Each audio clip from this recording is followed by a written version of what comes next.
नमस्कार. कथेचं नाव आहे बिलाची रक्कम. छोटा राजू सकाळपासून घरोघरी जाऊन आपल्या वस्तू विकण्याचा प्रयत्न करत होता. त्याच्यातून त्याला शाळेची फी भरायची होती. पण आज एकही वस्तू विकली गेली नाही आणि तो लवकर घरी जाऊ शकला नाही. आता प्रचंड भूक लागलेली होती. त्याने एका समोरच्या घराचा दरवाजा वाजवला आणि मनात ठरवलं, आता दरवाजा उघडताच आपण काहीतरी खाण्यासाठी अन्न मागायचं. पण झालं उलटच. दारात एक मुलगी येऊन उभी राहिली. तिला पाहताच तो गोंधळला आणि छोटा राजू म्हणाला, मला थोडं पाणी मिळेल का प्यायला? ती मुलगी आतमध्ये गेली आणि पाण्याऐवजी तिने दुधाने भरलेला ग्लास त्या मुलाच्या हातात ठेवला. खाली बसून पी शांतपणे, हेही ती बोलली. मग काय, त्याने ते दूध गटागट पिलं आणि तो ग्लास तिच्या हाती ठेवत म्हटला, धन्यवाद ताई. जाताना मात्र त्याच्या मनामध्ये माणुसकी आणि देवावरची श्रद्धा अत्यंत दृढ झालेली होती. काही वर्ष निघून गेली. एका मोठ्या हॉस्पिटलमध्ये एक स्त्री ऍडमिट झालेली होती. तिचं मोठं ऑपरेशन करायचं होतं.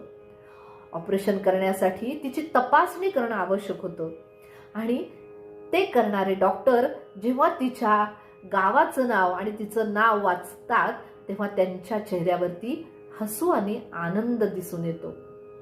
काहीही करून या स्त्रीचं ऑपरेशन चांगलंच झालं पाहिजे आणि ती या आजारातून नक्कीच चांगली झाली पाहिजे, हा विचार डॉक्टरांच्या मनात येत होता. आणि झालंही तसंच. आटोकाट प्रयत्नानंतर एक मोठं ऑपरेशन सक्सेस झालं आणि स्त्री चांगली बरी झाली. आज हॉस्पिटलमधून ती घरी जाणार होती. बिलाची रक्कम तिला फेडायची होती. बिलाचं पाकिट तिच्या समोर आलेलं होतं. किती रक्कम असेल? मला किती रक्कम भरावी लागेल या बिलाची? कारण एवढं मोठं हॉस्पिटल आणि एवढं मोठं माझं ऑपरेशन. पण इतके पैसे माझ्याकडे नाहीत. ती अत्यंत चिंतित होती, चिंताग्रस्त होती.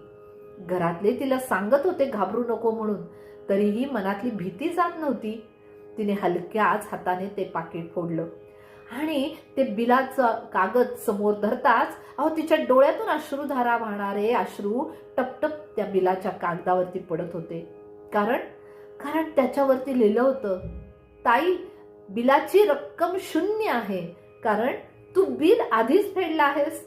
एका भुकेल्या छोट्या मुलाला हातात दुधाने भरलेला ग्लास ठेवून. हे वाचताच त्या स्त्रीची सुद्धा माणुसकी आणि देवावरची श्रद्धा दृढ झाली असणार, नाही का? नमस्कार.